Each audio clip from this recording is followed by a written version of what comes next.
Shalom, la paix soit avec vous. Alors aujourd'hui, une vidéo pour voir comment, avec 3 principes, nous pouvons ouvrir une église de maison ou encore rassembler un groupe. Alors on va rester très simple. Chacun de nous peut faire 1, 2, 3. Alors, un Dieu trinitaire, 2 principes et 3 références bibliques. C'est ce que nous allons voir tout de suite en quelques minutes. D'abord, 1. Nous avons besoin de Dieu, qui est un Dieu trinitaire. D'ailleurs, sur notre site Projet Maranatha, vous pouvez lire le cours qui s'appelle Les attributs de Dieu. Dieu, c'est le Père, le Fils, le Saint-Esprit, c'est Jésus. Dieu est le commencement et la fin. Il est l'alpha et l'oméga. Sans lui, nous ne pouvons rien faire. Donc, toute activité, toute église de maison, tout ce que vous voulez faire pour le Seigneur et avec le Seigneur commence par un Dieu trinitaire. 2. C'est 2 principes bibliques. Le premier, honorer Dieu, et le second, édifier l'Église. Alors, nous vous recommandons de les garder dans cet ordre-là. D'abord, honorer Dieu. Qu'est-ce que ça veut dire? Ça veut dire l'adorer, l'élever, le mettre à la première place, lui donner la gloire, évidemment. Et tout commence par honorer Dieu. Une fois que Dieu est honoré, une fois que Dieu est accueilli, qu'il est élevé en majesté, alors l'Église, l'Assemblée est édifiée.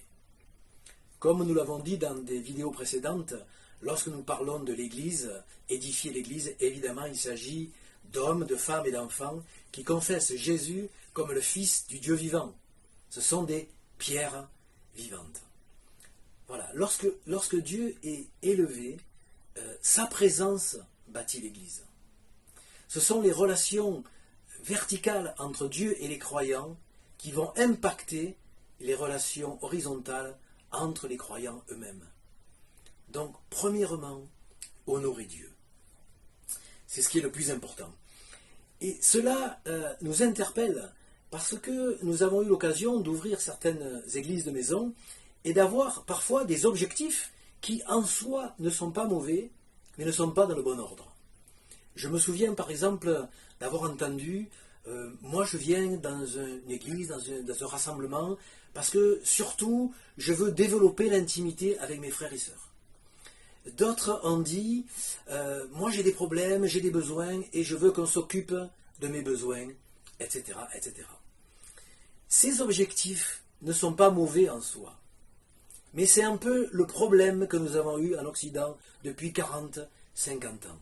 Où nous sommes passés de l'évangile de Jésus-Christ, c'est-à-dire où Jésus est au centre, Dieu est au centre, il est l'alpha et l'oméga, on ne peut rien faire sans Dieu, à un évangile des besoins de l'homme, de l'homme et de la femme, où nous nous sommes plutôt orientés à répondre aux besoins de l'homme. C'est-à-dire que nous avons mis en priorité non pas honorer Dieu, mais édifier l'Église.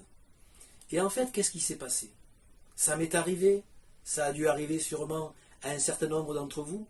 Lorsque notre objectif premier est d'édifier l'Église, de s'occuper des besoins des gens, très rapidement, nous nous épuisons et nous nous décourageons. J'ai lu récemment quelques statistiques aux États-Unis, pays occidental. Eh bien, c'est étonnant et c'est même triste de se rendre compte qu'un certain nombre de pasteurs, au bout de quelques années de ministère, ont envie d'abandonner le ministère parce qu'ils sont épuisés, ils sont découragés, parce que, quelque part, nous sommes passés de l'évangile de Jésus-Christ à l'évangile des besoins de l'homme. D'abord, que notre priorité, ce soit d'honorer Dieu. J'ai un petit témoignage personnel à vous raconter. Avec mon épouse, il y a quelques années, nous avons ouvert une église de maison pour des adolescents, qui sont, au bout de quelques années, devenus des jeunes adultes. Alors nous étions tellement contents de les recevoir, et vraiment, notre volonté, c'était qu'ils soient tous là, à toutes les réunions. Et nous étions évidemment frustrés, parce que parfois, il a manqué un, il a manqué 2, il a manqué 3. Et même une fois, on s'est retrouvés, mon épouse, moi, et un seul jeune. Alors je ne vous dis pas la frustration. Et un peu le découragement. Et là, c'est comme si Dieu nous a interpellés. Mais au fond, qui est-ce que vous invitez? Alors on a sorti notre liste de tous les jeunes. Et Dieu a reposé la question. Dans votre maison, qui est-ce que vous invitez? Et là, on a compris que le premier invité, c'était Dieu lui-même. Jésus frappe à la porte. Et si nous lui ouvrons, il entre. Et il est le premier invité, et il est l'invité principal. Et donc nous avons commencé à le faire ainsi. Accueillir d'abord le Seigneur et l'honorer. Et ensuite nous avons invité nos jeunes.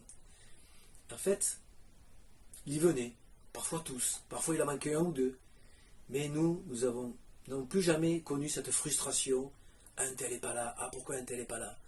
Et ça nous a beaucoup aidés. Et puis ça nous a permis de le partager avec des frères et sœurs qui eux aussi ont ouvert leur maison ou ont lancé des groupes ou des réunions en leur disant, mais tu sais, d'abord tu accueilles le Seigneur, d'abord tu honores le Seigneur, et après tu te réjouis avec ceux qui sont là. Et puis tu peux prier et bénir, même ceux qui ne sont pas venus. Voilà. Donc nous avons déjà un Dieu trinitaire et deux principes. D'abord honorer Dieu, et ensuite l'Église, l'Assemblée, le groupe est édifié. 3 références bibliques.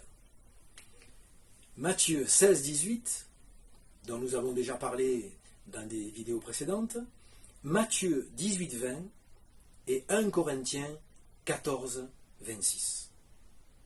Je lis d'abord Matthieu 16, 18. C'est ce fameux passage où Jésus dit « Je bâtirai mon Église ». C'est-à-dire une Église avec des pierres vivantes, avec des hommes, des femmes et des enfants. Depuis la Pentecôte, Jésus ne dit plus au futur, il dit « Je bâtis et je suis en train de bâtir mon Église ».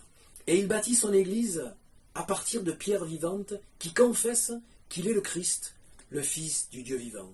C'est-à-dire des hommes, des femmes et des enfants qui ont reçu la révélation de qui est vraiment le Seigneur Jésus. Voyons ce que la deuxième référence nous apporte. Matthieu 18, 20. Je lis. C'est une promesse de Jésus. Là où 2 ou 3 sont assemblés en mon nom, il dit, je suis au milieu d'eux. C'est simple. Si 2 ou 3 croyants qui confessent Jésus se rassemblent en son nom, Jésus dit, je suis au milieu. Cela nous rappelle la relation qu'il y a eu entre Moïse et Dieu au mont Sinaï dans le Premier Testament. Et Dieu a dit à Moïse en Exode 3,14, « Je suis celui qui est ». Ce qui est extraordinaire, c'est que là où 2 ou 3 qui invoquent le nom de Jésus, Jésus promet d'être là, c'est-à-dire que le Dieu, grand Dieu Elohim du Premier Testament est là, le grand Dieu trinitaire est là au milieu de 2 ou 3 croyants, dans ta maison, dans ton salon, là où tu l'accueilles. C'est vraiment extraordinaire. Et c'est d'une simplicité. Combien les hommes, depuis 2000 ans, nous avons compliqué les choses. Alors, ce texte me touche vraiment à cœur, parce que Matthieu 18, 20, je reviens à l'exemple que je donnais tout à l'heure de cette église de Maison des Jeunes que nous avons eue pendant des années chez nous. Parce que c'est le texte avec lequel nous avons commencé toutes nos réunions. Les jeunes arrivaient, on leur servait un verre de jus de fruits, bon, manger un petit quelque chose. Et puis chacun arrivait avec ses histoires, ses soucis de la journée, de la semaine.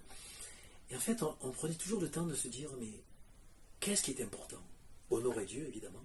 Qu'est-ce qui est important? D'être d'abord rassemblés au nom de Jésus. Et là, nous prenions quelques instants, quelques minutes, afin que chacun se place avec son cœur devant le Seigneur et dise, oui Seigneur, je suis d'abord venu, je suis ici d'abord pour toi. Voyons ce que la troisième référence, 1 Corinthiens 14, 26, nous apprend. Je vous lis le passage. Paul écrit, « Lorsque vous vous réunissez, oui, évidemment, l'Église, l'Ecclésia, le groupe, c'est une assemblée, lorsque vous vous réunissez. Chacun a un psaume, un enseignement, une révélation, une langue, une interprétation, et là on pourrait dire etc., etc. Chacun, c'est-à-dire que un tel reçoit quelque chose, un autre reçoit autre chose, et ainsi il dit, Paul écrit, que toutes ces choses soient en vue de la construction. Matthieu 16, 18, je bâtirai mon église, le verbe bâtir, édifier, construire, c'est en grec oikodomeo. Et là, que tout soit en vue de la construction, construction c'est la même racine, c'est la forme nominale du même verbe. Et si vous comprenez bien ce qui est en train de se passer, et c'est là où on trouve que Dieu est un Dieu extraordinaire et sa parole est extraordinaire, c'est qu'en fait Jésus est en train de nous dire, je suis en train de bâtir mon église, il me suffit que juste 2, 3, ça peut être toi et ton conjoint, avec un ou deux de tes enfants, 2, 3 soient rassemblés à mon nom, je suis là. Et lorsque vous êtes rassemblés, par mon esprit, je déverse mes talents et mes dons sur les uns et sur les autres. Et à partir du moment où ce que vous recevez, vous le donnez en vue de la construction, vous voyez, nous bouclons la boucle, c'est en vue de la construction de l'Église. C'est en vue de la construction de l'Assemblée. C'est en vue de la construction du groupe. C'est d'une simplicité, je dirais, biblique. Et là aussi, un témoignage, il y a quelque temps, nous avons eu une réunion chez une de nos sœurs en Christ dans sa maison. Et puis, nous n'avions pas de musiciens. Et en fait, on s'est rassemblés, on a ouvert la parole de Dieu, la Bible. Et là, quelqu'un a commencé à lire un passage. Puis quelqu'un d'autre a dit, « Ah mais moi j'ai un témoignage à ajouter. » Et puis après, quelqu'un a entamé un chant. Et puis quelqu'un a dit, « Mais moi j'ai entendu quelque chose dans la semaine, je vais vous le partager. » Et ainsi, pendant plusieurs minutes, nous avons honoré le Seigneur et nous avons été édifiés. Je me réjouis de vous partager ça parce que, en fait, ouvrir une église de maison, se rassembler avec d'autres frères et sœurs, c'est très simple. Vous avez tous les éléments. 1, 2, 3, partez. Un Dieu trinitaire, 2 principes bibliques, d'abord honorer Dieu et ensuite édifier l'Église, et 3 références bibliques. Matthieu 16, 18, Matthieu 18, 20 et 1 Corinthiens 14, 26. Je terminerai avec la cerise sur le gâteau. Je parlais tout à l'heure de ce verbe bâtir, construire, édifier, qui est oikodomeo en grec. Eh bien, il commence par oikos. Et oikos, en grec, c'est la maison. Donc tout cela sert à la construction de la maison spirituelle de Dieu, avec des pierres vivantes comme vous et moi, et d'autres, des hommes, des femmes et des enfants qui confessent Jésus comme le Christ, le Fils du Dieu vivant. Ensemble, proclamons. Merci Seigneur Jésus, parce que tu bâtis ton Église, et parce que nous sommes ton Église. Seigneur, nous t'aimons. Maranatha.